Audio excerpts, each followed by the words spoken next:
At 15 minutes past midnight on the 6th of June 1944, within the cold concrete of Strongpoint WN62 high above Omaha Beach, Gerrit Heinrich Seau meticulously tended to the barrel of his MG-42 machine gun, its steel form catching the dim light as he looked out over the dark expanse of the channel.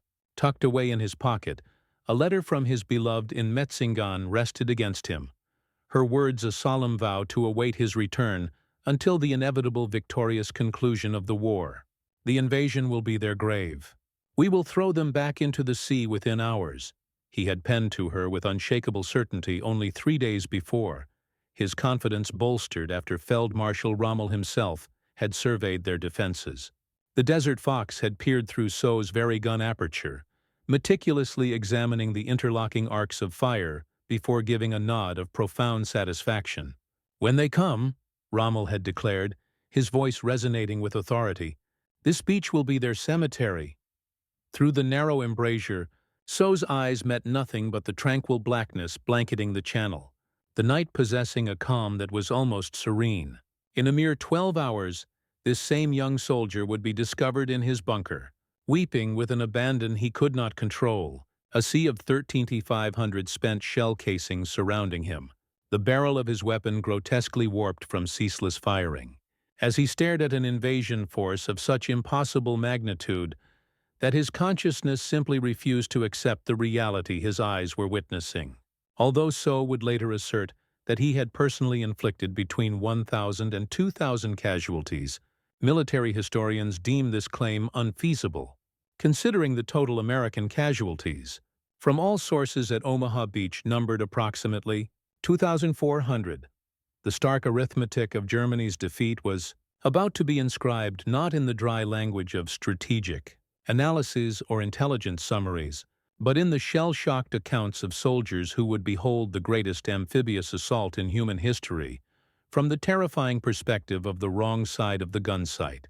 The Atlantic Wall, a colossal fortification stretching 2,400 miles from the fjords of Norway to the Spanish frontier, was hailed by German propaganda as the most formidable defensive line ever constructed in the annals of warfare. Along the Normandy coastline, 58 divisions of disparate quality garrisoned positions built with 17 million cubic meters of concrete and 1.2 million tons of steel, a barrier that Hitler himself had pronounced utterly impregnable. The defensive measures at Omaha Beach alone appeared to validate such supreme confidence. The U.S. Army Center of Military History documents that the Germans had erected 8 concrete bunkers, 35 pillboxes, 4 artillery emplacements, 18 anti-tank gun positions, 45 rocket launcher sites, 85 machine gun nests, and 6 mortar pits.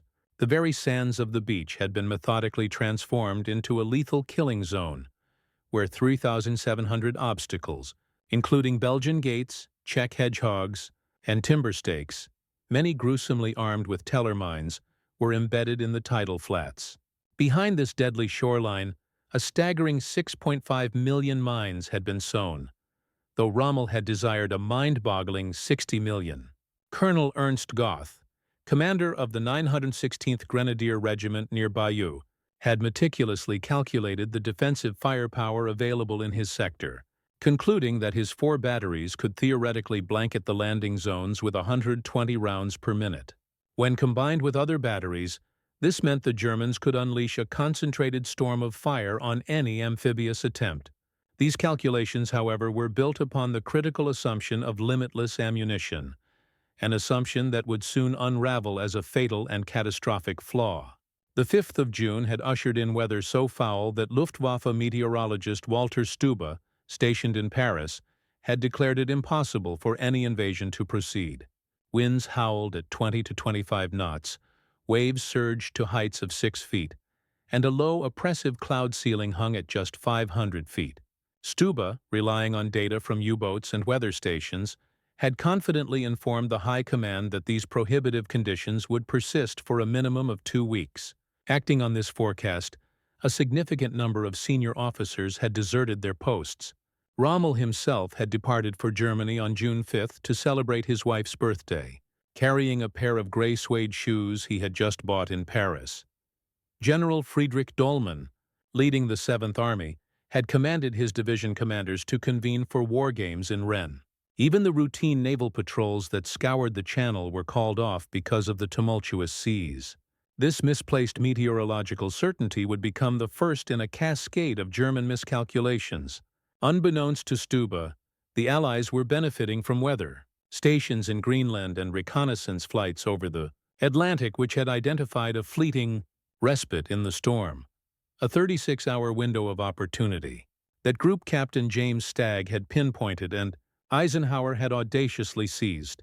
At 23:15 hours on June 5th, radar installations peppered along the Norman coast began to register unusual atmospheric disturbances.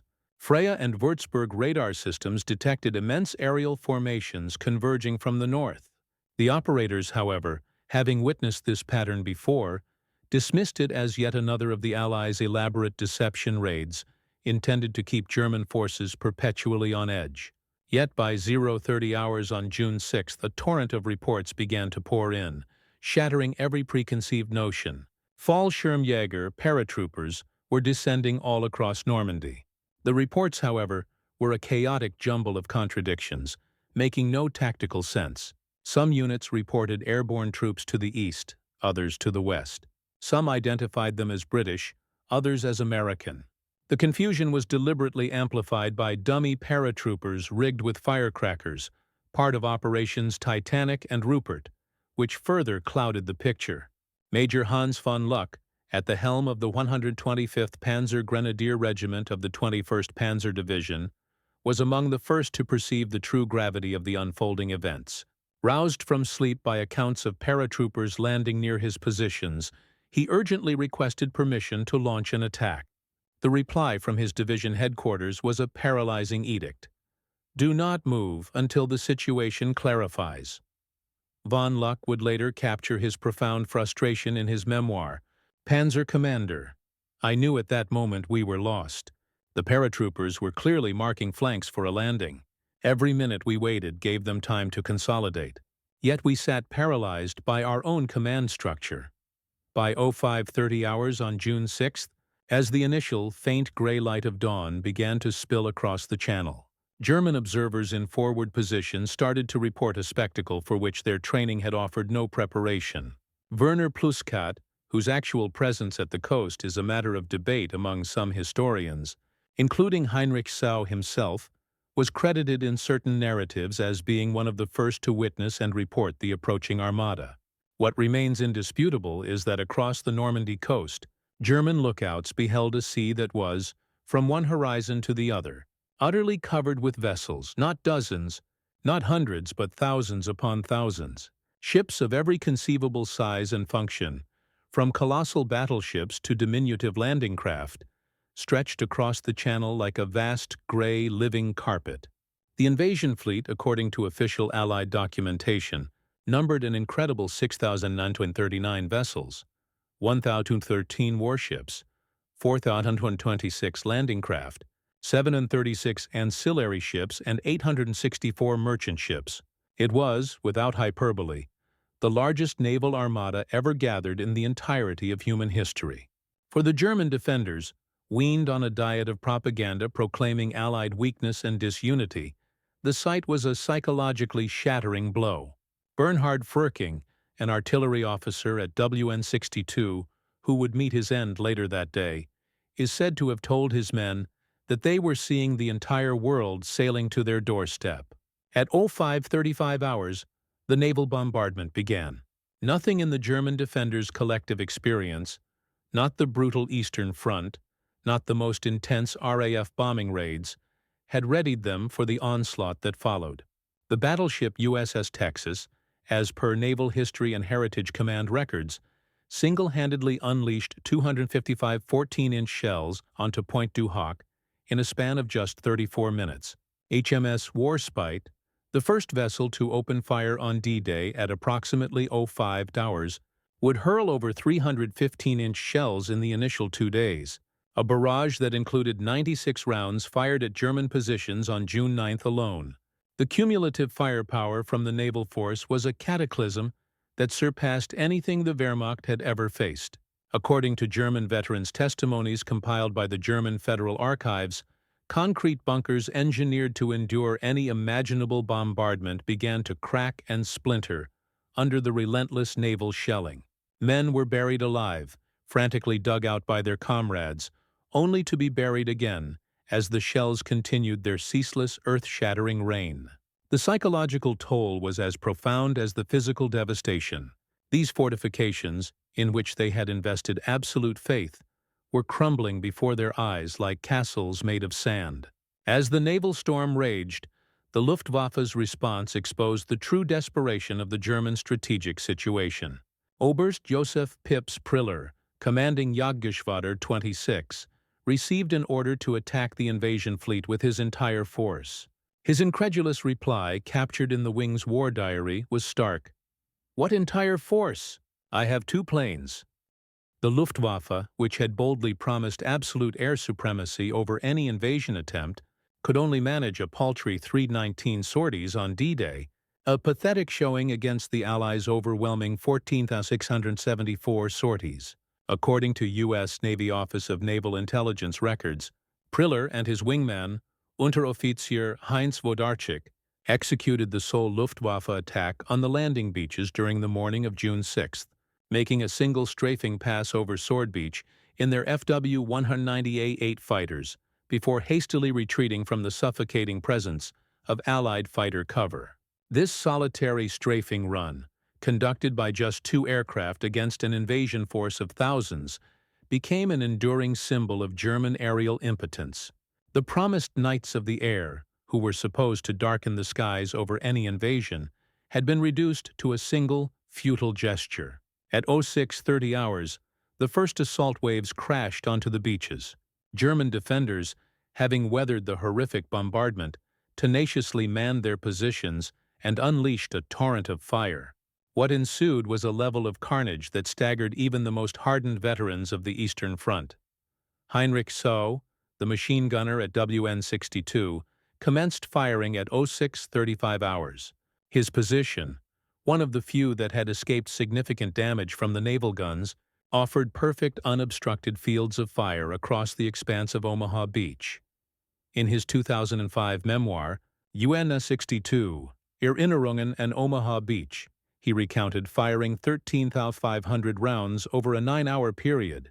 While Seau claimed to have inflicted immense casualties, military historians clarify that his deadly position was but one of many contributing factors to the high casualty rate at Omaha, and that specific figures are impossible to confirm. What is beyond doubt is that his MG-42, spitting out rounds at a rate of 1,200 per minute in controlled bursts, played a significant role in creating the hellish landscape that would forever be known as Bloody Omaha. The German defenders began to succumb to what military historians would later label material shock, the psychological collapse triggered by confronting a force of such overwhelming and seemingly infinite power. It did not matter how many Americans, British, or Canadians were cut down, more always appeared to take their place. Every landing craft that was blown apart was instantly replaced by 3 more. Every machine gun nest that was silenced was immediately suppressed by a relentless and apparently limitless barrage of naval gunfire. By midday, German positions across the front started reporting critical ammunition shortages. The meticulously crafted defensive plans had based ammunition usage on repelling a finite assault. No one had ever conceived of an attack on this scale. According to Wehrmacht supply records, positions that were stocked with enough ammunition for a 3-day engagement found their supplies utterly depleted within a matter of hours. Artillery batteries, the very backbone of the defense, were plunged into a similar crisis as their carefully rationed ammunition stocks evaporated under the sheer intensity of the fighting. Desperate attempts to bring up reserve supplies were systematically thwarted, as every road was under constant merciless attack by Allied fighter bombers. The contrast with Allied firepower was terrifyingly stark. German observers watched in disbelief as American destroyers expended hundreds of shells on a single target, while their own artillery was reduced to rationing 4 shells per gun per day by the afternoon of D-Day. The German Armor Reserve, The very force that Rommel had insisted must meet and crush any invasion directly on the beaches, remained paralyzed and immobile through the most critical hours of the morning. The 21st Panzer Division, the only armored unit in close proximity to the landings, did not get its orders to attack until 10 hours, a full 4 hours after the invasion had begun. When the 21st Panzer finally did move to attack at 16:20 hours, it advanced between British airborne landing zones, heading towards the coast. According to the division's own records, they made it to the shoreline between Lyon-sur-Mer and Luc-sur-Mer at around 19 hours, becoming the only German armored unit to reach the coast on D-Day. However, at 21 hours, they witnessed the arrival of Operation Mallard, a massive wave of 250 gliders delivering reinforcements to the British 6th Airborne Division. Misinterpreting this enormous air armada as a direct threat to their flanks, the division withdrew. It had lost 54 tanks and armored vehicles on D-Day, sacrificing approximately 25% of its strength in a single day's fighting. The counterattack had also brought them face-to-face with specialized Allied armor they had never encountered before. Hobart's Funnies, a bizarre menagerie of modified tanks equipped with flails for clearing mines, flamethrowers, and bridging equipment, seemed to have come from an entirely different era of warfare. Throughout D-Day, German units contended with a threat they had never before faced on such a massive scale. Powerful airborne forces operating deep behind their lines. The 6th Airborne Division, British, and the 82nd and 101st Airborne Divisions, American, sowed a level of chaos that effectively multiplied their actual numbers. Oberst Friedrich von der Heydte, Germany's most seasoned paratrooper commander who was serving with the 6th Fallschirmjäger Regiment in Normandy, provided a damning professional evaluation in post-war interviews. The Allied airborne operation was everything ours had never been. Massive, coordinated, and supplied, he stated. We dropped battalions. They dropped divisions. We were supplied by single aircraft. They had endless streams of gliders and transport planes.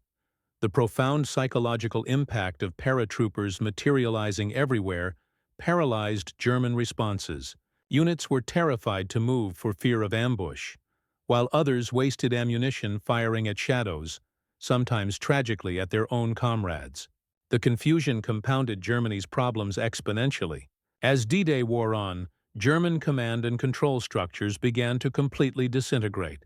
Allied aircraft systematically severed communication lines, while the French resistance, activated by coded messages from the BBC, cut telephone cables and sabotaged relay stations. Radio transmissions were effectively jammed by sophisticated Allied electronic warfare units. General Lieutenant Max Pemsel, Chief of Staff of the 7th Army, desperately tried to orchestrate the defense from his headquarters at Le Mans, his war diary chronicling a mounting frustration as he lost contact with one forward unit after another. By noon, entire divisions had simply vanished from the communications network, leaving individual commanders to make critical decisions in a complete vacuum, blind to the larger strategic picture. As darkness descended on June 6th, the surviving German defenders began to take stock of their dire situation. The supposedly impregnable Atlantic Wall had been decisively breached in multiple locations. The Luftwaffe had, for all practical purposes, ceased to exist as a fighting force over Normandy. The Kriegsmarine had succeeded in sinking one destroyer, the USS Corrie, but at the cost of 15 E-boats and numerous smaller vessels. General Lieutenant Wilhelm Richter, commanding the 716th Division, which had absorbed the brunt of the British assault, sent a grim report to 7th Army headquarters. Division combat strength 35%. All coastal strongpoints lost. Artillery 90% destroyed. Enemy advancing inland. The statistics painted a picture of absolute tactical failure, despite the countless individual acts of desperate heroism. In a single day, the German forces had sustained casualties on a scale equivalent to a major, prolonged battle, while the Allies were continuing to land fresh troops as if D-Day were merely the beginning, not the climactic final act. Throughout the night of June 6th to 7th, German units scrambled to regroup and launch counterattacks, but these efforts only served to reveal the full, terrifying extent of Allied superiority. Every German movement was instantly detected by radar, illuminated by a cascade of parachute flares, and systematically obliterated by artillery or naval gunfire. Hans von Luck's Panzer Grenadiers, finally given the green light to counterattack, advanced towards Sword Beach under the cover of darkness. According to his memoir, they were immediately bathed in the artificial daylight of parachute flares and subjected to a devastating barrage from destroyers lurking offshore. "It was like daylight," he wrote. "Every vehicle, every soldier was visible. The shells came from the sea with perfect accuracy. We lost half our strength without seeing a single enemy soldier." All the while, Allied reinforcements continued to pour ashore without pause. The revolutionary artificial mulberry harbors were already being assembled, and supply ships were anchoring in orderly, pre-planned rows. The invasion was not just succeeding. It was rapidly transforming into a permanent, unshakable presence. As German reinforcements desperately tried to race towards Normandy, they ran into a wall of complete interdiction of movement.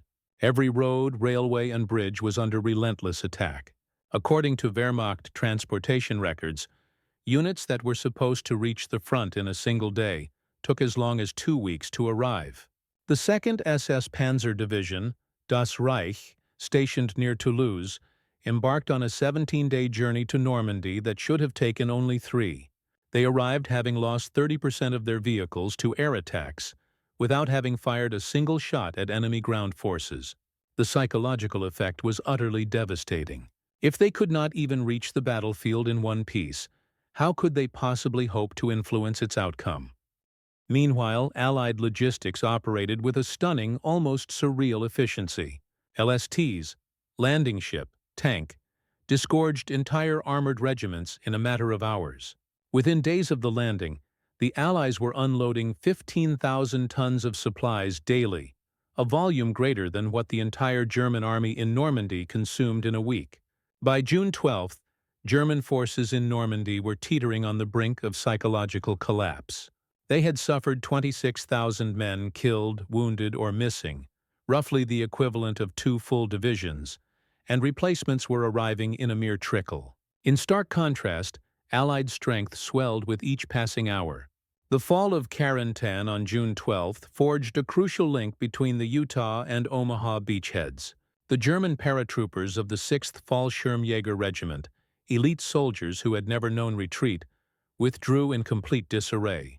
Their commander, Friedrich von der Heydte, reported to higher headquarters, "My regiment no longer exists as a combat unit. The survivors are psychologically broken." On June 13th, SS Obersturmführer Michael Wittmann achieved one of the few notable German tactical victories in the Normandy campaign. According to British military records, he annihilated 13 to 14 tanks, 2 anti-tank guns, and 13 to 15 personnel carriers during the Battle of Villers-Bocage, all within a span of 15 minutes. German propaganda eagerly seized upon this feat as proof that German arms could still triumph. Yet even this remarkable victory served only to highlight the utter futility of the German position. Wittmann's Tiger tank, disabled in the engagement, was replaced by the Germans only with great difficulty. The British losses, on the other hand, were replaced within hours. The tactical genius of individual German soldiers was no match for the cold, unyielding logic of industrial mathematics. Wittmann himself, credited with 138 confirmed tank kills across all fronts, was killed on August 8th when his Tiger was destroyed. Though whether by British gunner Joe Eakins of the Northamptonshire Yeomanry or by Canadian forces remains a point of historical contention. The Wehrmacht's greatest tank ace had been eliminated by an enemy that could afford to trade 10 of its own tanks for a single Tiger. The fall of Cherbourg on June 26th delivered another severe psychological blow. This major port, fortified over 4 years and garrisoned by 21,000 men, was expected to hold out for months. It collapsed after just 5 days of serious combat. Generalleutnant Karl Wilhelm von Schlieben, the garrison commander, had vowed to defend Cherbourg to the last bullet, but instead, he surrendered on June 26th. In his post-war interrogation, He explained that continued resistance had become meaningless in the face of the enemy's unlimited resources, a sentiment that would echo repeatedly through German accounts of the Normandy campaign. Operation Cobra, launched on July 25th, was the knockout punch that shattered the German forces in Normandy.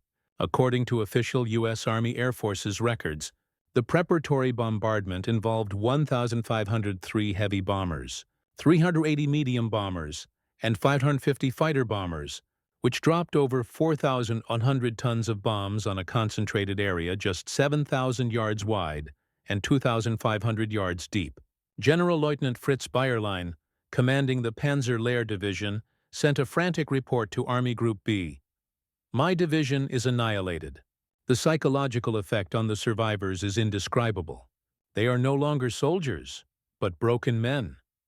The bombing was of such ferocious intensity that it killed Lieutenant General Leslie McNair, the highest-ranking American officer to be killed in the European theater, who was observing from what was believed to be a safe distance. If even American generals were not safe from their own firepower, what chance did a German soldier have? The Falaise Pocket, from August 12th to 21st, became the final graveyard for the German forces in Normandy.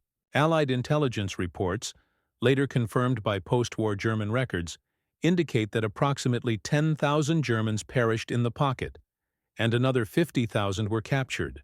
Over 300 tanks and armored vehicles were destroyed, along with 2,500 other vehicles. German soldiers who attempted to escape described scenes of apocalyptic horror. Roads were literally carpeted with dead horses and burning vehicles. Allied fighter bombers attacked in relentless waves every 20 minutes, and artillery rained down without pause. The systematic annihilation was so absolute that many soldiers simply gave up, preferring the uncertainty of captivity to the certainty of death. The final accounting of the Normandy campaign tells a story of utter and complete German defeat. From June 6 to August 31st, German losses amounted to approximately 320,000 casualties, 30,000 killed, 80,000 wounded, and 210,000 missing or captured.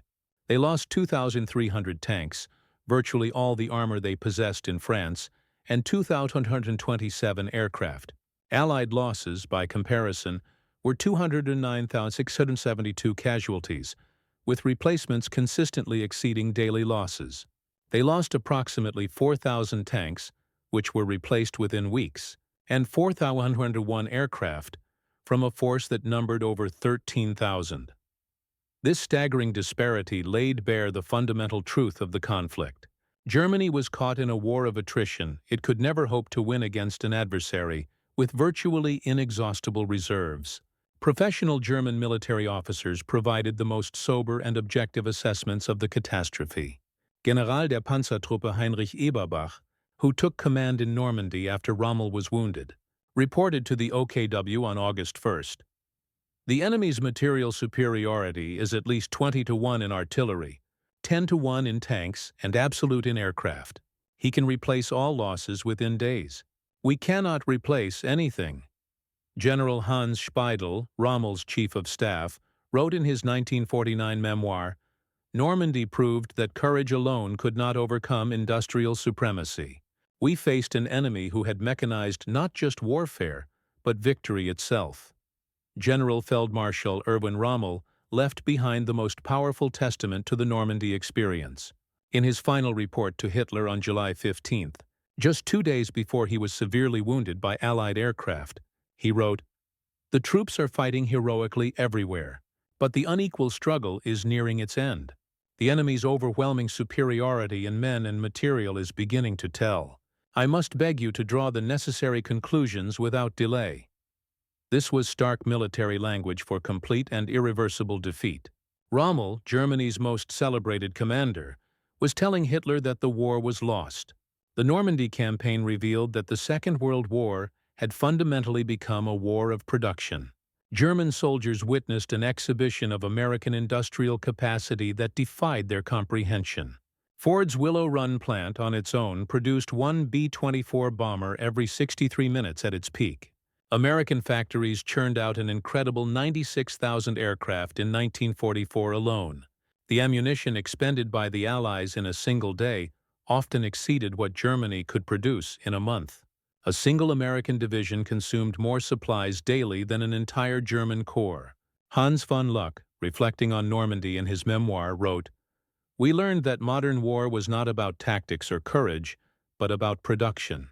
The Americans had turned war into an industrial process. They manufactured victory on assembly lines. The German soldiers who survived Normandy were psychologically transformed. They had witnessed the complete and utter invalidation of everything they had been taught about warfare, about racial superiority, and about national destiny." Heinrich Seau, the machine gunner of WN62, spent the remainder of his life haunted by his experience on D-Day. In his 2005 memoir, he wrote about meeting American D-Day veterans. "We all realized we had been young men thrown into an industrial slaughterhouse. My 13,500 rounds meant nothing against their unlimited replacements." Friedrich von der Heide, the paratrooper commander, became a professor of international law after the war. He wrote, "Normandy taught us that the era of warrior heroes was over. War had become a matter of industrial capacity, and we had challenged the world's greatest industrial power with horses and outdated dreams."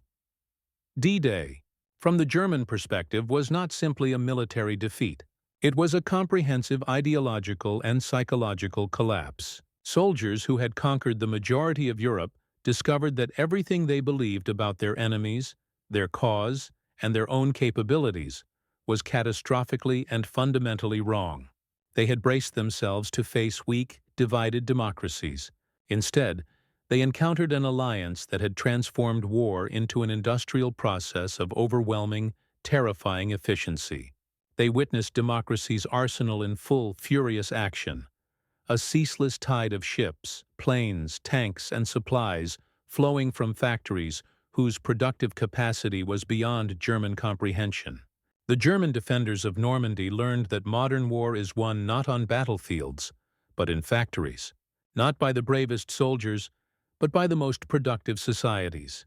They discovered that the Western Allies had revolutionized warfare, reducing it to a mathematical equation where production statistics mattered more than tactical brilliance. Heinrich Seau began June 6 with the firm belief that the invasion would be repelled within hours. He ended it encircled by thousands of empty brass casings, watching an endless procession of Allied reinforcements land on the very beach his position was meant to control. His personal experience encapsulated the broader German tragedy in Normandy. Tactical success drowned in an ocean of strategic impossibility. The beaches of Normandy became not just a battlefield, but a revelation. German soldiers saw the future of warfare, and it belonged to the societies that could generate the most material and apply it with the greatest efficiency. They had brought courage, training, and fierce determination to the fight. The Allies brought unlimited industrial production. In their attempt to hold back the Allied invasion, the German defenders might as well have been trying to hold back the tide itself. They fired until their barrels melted, fought until their ammunition was gone, and watched as the Allies simply brought more of everything. The cold arithmetic of modern war had rendered their courage irrelevant. The German soldiers who faced D-Day learned history's most brutal lesson. In the age of industrial warfare, nations that cannot match their enemy's production are doomed to defeat, regardless of their soldiers' skill or sacrifice. They began June 6 as warriors of the Third Reich and ended it as witnesses to the arsenal of democracy in its full, terrifying efficiency. Their defeat was not just military, but total, a crushing demonstration that the Nazi vision of racial superiority and military dominance had collided with the reality of Allied industrial supremacy and shattered completely. The invasion they had promised to hurl back into the sea had instead swept them away, and with them, the very last illusions of a German victory.